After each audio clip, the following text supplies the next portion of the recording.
Hello friends, আপনারা সবাই কেমন আছেন? আশা করি সবাই ভালো আছেন। লেটস ফুড আপ উইথ মমতাতে আপনাদের জানাই স্বাগত। টক মিষ্টি আনারস বা পাইনঅ্যাপেলের জুস বাড়িতে কত সহজে করা যায় সেই ইজি প্রসেসটি আজ আমি আপনাদের সঙ্গে শেয়ার করব। তবে চলুন কিভাবে করলাম সেটা আপনাদের দেখাই। প্রথমে আমি একটা গাছ পাকা পাইনঅ্যাপেল নিয়ে নিয়েছি। এর দারুণ একটা স্মেল বেরোচ্ছে। পাইনঅ্যাপেল পেকে গেলে দারুণ লাগে এর সেন্টটা। দেখুন, এখন এটাকে আমি কেটে দেখাবো কিভাবে কাটতে হয়। এটা ধুয়ে পরিষ্কার করে নিয়েছি। নিয়ে দেখুন, এইভাবে প্রথমে হাফ করে কেটে নিতে হবে। নিয়ে সেটাকে আরও হাফ, মানে এটাকে একটা পাইনঅ্যাপেলকে 4 ভাগ করে নিতে হবে। তারপরে দেখুন, এর যে গায়ের খোসাগুলো একটু মোটা করে ছাড়িয়ে নিতে হবে। পাইনঅ্যাপেল খেলে নাকি বলে সবাই গাল চুলকায়, জিভ চুলকায়, সেই জন্য অনেকে খেতে চায় না। কিন্তু এর যে মাঝে যে চোখের টাইপের একটা জিনিস আছে, এটা কিভাবে পরিষ্কার করে দিতে হয় সেটা আপনাদের দেখাচ্ছি। দেখুন, ছালটা ছাড়িয়ে পর মাঝখানে শিরাটাকে আমি তুলে দিলাম।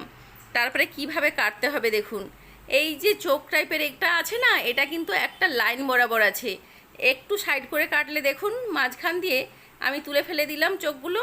আর এর গায়ে যেটা লেগে আছে সেগুলো তুলে দিলাম। আবার লাইনটা দেখুন, এই লাইনের মাঝখান দিয়েই কিন্তু কাটবেন। এইভাবে লাইনের মাঝখান দিয়ে কেটে নিলে এটা আর ওটা দুটোকেই সুন্দরভাবে তুলে নেওয়া যায়। ছোট ছোট করে এদিক ওদিক করে কেটে তুলে নিলে ডিজাইনটাও হয়ে যায়, আর এটা খুব সুন্দরভাবে উঠে যায়। দেখুন কত সুন্দর পরিষ্কার হয়ে গেছে। আর গায়ে যেটা লেগে আছে সেটাও আমি ধীরে ধীরে তুলে দিলাম। এইভাবে দেখুন কেটে নিতে হবে। এটা কিন্তু খুব সহজে কেটে নেওয়া যায়। এইভাবে কিন্তু আমি পুরো পাইনঅ্যাপেলটাকে সুন্দর করে কেটে নেব। দেখুন এইভাবে কত সহজে হয়ে যায়। আপনারা ভাবেন কত ঝামেলা, সেই জন্য কাটতে চান না। দেখুন আমি কত ভালোভাবে কেটে নিয়েছি। একটুও কোনো কিছু নেই। আমি একটা মিক্সিং জার নিয়েছি, ওর মধ্যে আমি পাইনঅ্যাপেল কিছুটা তুলে নিচ্ছি টুকরোগুলো। এটাকে আমি মিক্সিতে পেস্ট করে নেব। কত ভালোভাবে পাইনঅ্যাপেলটা পেস্ট হয়ে গেছে দেখুন। এটা একটা বড় পাত্রের মধ্যে আমি ঢেলে নিচ্ছি। এইভাবে অল্প অল্প করে পাইনঅ্যাপেল নিয়ে আমি এভাবে পেস্ট বানিয়ে নেব। জুসার থাকলে আলাদা কথা, জুসার না থাকলে এভাবে কিন্তু মিক্সিতেও করা যায়, সেটা আমি আপনাদেরকে দেখাচ্ছি। বাড়িতে তো সবার মিক্সি থাকে। যদি আপনারা মনে করেন তো অল্প একটু জলও দিয়ে দিতে পারেন। দিয়ে এইভাবে ঘন করে পেস্টগুলো করে নিতে হবে। দেখুন আমি সবগুলো পেস্ট করে নিয়েছি ঘন করে। এখন এগুলোর থেকে আমি জুসটাকে কত সুন্দরভাবে বার করে নেব। একটু অল্প পরিমাণ জল অ্যাড করে দিলাম। এটা একদম ঘন হয়ে গেছে, একটু পাতলা হবে বলে একটু পাতলা করলে তাহলে জুসটা খুব ভালো বেরোবে। আমি একটি বড় পাত্র নিয়ে একটা ছাঁকনি বসিয়ে দিয়েছি। তার মধ্যে দেখুন অল্প অল্প করে আমি এই পেস্টটাকে দিয়ে দিচ্ছি। কত সুন্দরভাবে গলে যাচ্ছে দেখুন জুসগুলো। এটা হয়ে এসছে। আমি একটা ছোট চামচ দিয়ে এইভাবে যদি আমি করতে থাকি তাহলে সুন্দরভাবে জুসটা বেরিয়ে যাচ্ছে দেখুন। আর যেটুকু খোসা থাকবে সেটা এর ওপরেই থেকে যাবে। না হলে আপনারা যদি চান তাহলে পাতলা একটা নেটের মধ্যেও একসঙ্গে দিয়ে ওটাকে চিপে চিপে এর জুসটা বার করে নিতে পারেন। কত সুন্দরভাবে জুসটা বেরিয়ে যাচ্ছে দেখুন। জুসটা ভালো হয়েছে। আমি এইভাবে চামচ দিয়ে চিপে চিপে শেষে যে খোসাটা আছে ওখান থেকেও অতিরিক্ত যে জুসটা আছে সেটা বার করে নেব। নেওয়ার পরে এই খোসাগুলোকে আমি ফেলে দেব। দেখুন এইভাবে ঘষে ঘষে কিন্তু সমস্ত জুসটা বেরিয়ে আসবে। এইভাবে ঘষে নিলে এটা হয়ে গেছে। খোসাগুলো আমি এখন তুলে ফেলে দিচ্ছি। যারা এমনি গোটা অবস্থাতে পাইনঅ্যাপেল খেতে পারেন না, তারা এভাবে জুস করে খাবেন, খুব ভালো হয় খেতে। আর পাইনঅ্যাপেল খেলে তো এমনিতেই মেদ কমে, এটা খুবই উপকারী শরীরের জন্য। আর এভাবে বাড়িতে জুস করাটা কোনো কষ্টের ব্যাপার নয়। দেখুন কত সুন্দরভাবে জুসগুলো বেরিয়ে গেছে। আমি সবগুলো এইভাবে বার করে নিয়েছি। দেখুন এর মধ্যে আমি চিনি কিছুটা পরিমাণ দিয়ে দিলাম, আর কিছুটা বিট লবণ দিয়ে দিচ্ছি। দেখুন বিট লবণ দিয়ে এটাকে ভালো করে আমি ফেটিয়ে নেব। আমি একটা হ্যান্ড গ্রাইন্ডার নিয়েছি, নিয়ে এটাকে সুন্দর করে ফেটিয়ে নিচ্ছি। চিনিটা আর বিট লবণটা খুব ভালো করে মিক্স করে নিচ্ছি আমি এই জুসের সঙ্গে। পাইনঅ্যাপেলের জুসটা খুব সুন্দরভাবে ফাটানো হয়ে গেছে। আমি দেখুন এই জুসটা তুলে দেখাচ্ছি।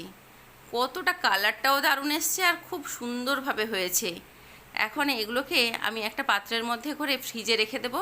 আমি সন্ধ্যাবেলা এটা করেছি, সারা রাত্রি এটাকে ডিপ ফ্রিজে রেখে দেবো। রেখে দিলে এটার ওপরে না একটা নরম সফট খুব সুন্দর একটা বরফের মতো হয়ে যায়। দেখুন আমি সারা রাত রেখেছিলাম, এটা তুলে নিয়েছি। দেখুন বরফটা দেখুন একদম নরম নরম বরফের মতো হয়ে গেছে। এটা তো দারুণ লাগবে খেতে, প্রাণটা যেন জুড়িয়ে যাবে।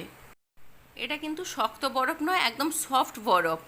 দেখুন আমি মিক্সার গ্রাইন্ডার দিয়ে এই বরফগুলোকে আরও একটু সুন্দর করে মিক্সড করে নিচ্ছি। খুব ভালোভাবে এটা হয়ে যাচ্ছে দেখুন, একদম দারুণ। এটা খেতে এত সুন্দর লাগে বলে বোঝানো যাবে না। এটা আপনারা সকালে ব্রেকফাস্টের পর 1 গ্লাস খাবেন, দেখবেন দারুণ লাগবে। দেখুন কত সুন্দরভাবে হয়ে গেছে, দেখেই তো মনে হচ্ছে যেন এখনই খেয়ে নিই। এখন এই পাইনঅ্যাপেলের জুসটাকে আমি একটা গ্লাসের মধ্যে ঢেলে নিচ্ছি। আপনারা যদি সঙ্গে সঙ্গে খেতে চান জুস করার পরে বরফের টুকরো দিয়ে খেতে পারেন, আর যদি আরও ভালো করে খেতে চান তাহলে এভাবে ফ্রিজে রেখে দানা দানা বরফ হয়ে যাবে, তার মধ্যে আরও কিছুটা টুকরো বরফ দিয়ে দিতে পারেন। আমি এখানে আরও কিছুটা টুকরো বরফ দিয়ে দিচ্ছি, এটা খেতে আরও ভালো লাগবে। আর একটা পাইনঅ্যাপেলের টুকরো আমি এইভাবে ডিজাইন করে কেটে নিয়েছি, আর মাঝখান দিয়েও একটু লম্বা করে কেটে নিয়েছি। দেখুন, না হলে গ্লাসের মধ্যে লাগানো যাবে না, এভাবে লম্বা করে কেটে আমি এটাকে গ্লাসের মধ্যে লাগিয়ে দিচ্ছি। এটা দেখতেও ভালো লাগবে, বাচ্চাদেরকে দিলে তারা মানে আনন্দেই খেয়ে নেবে।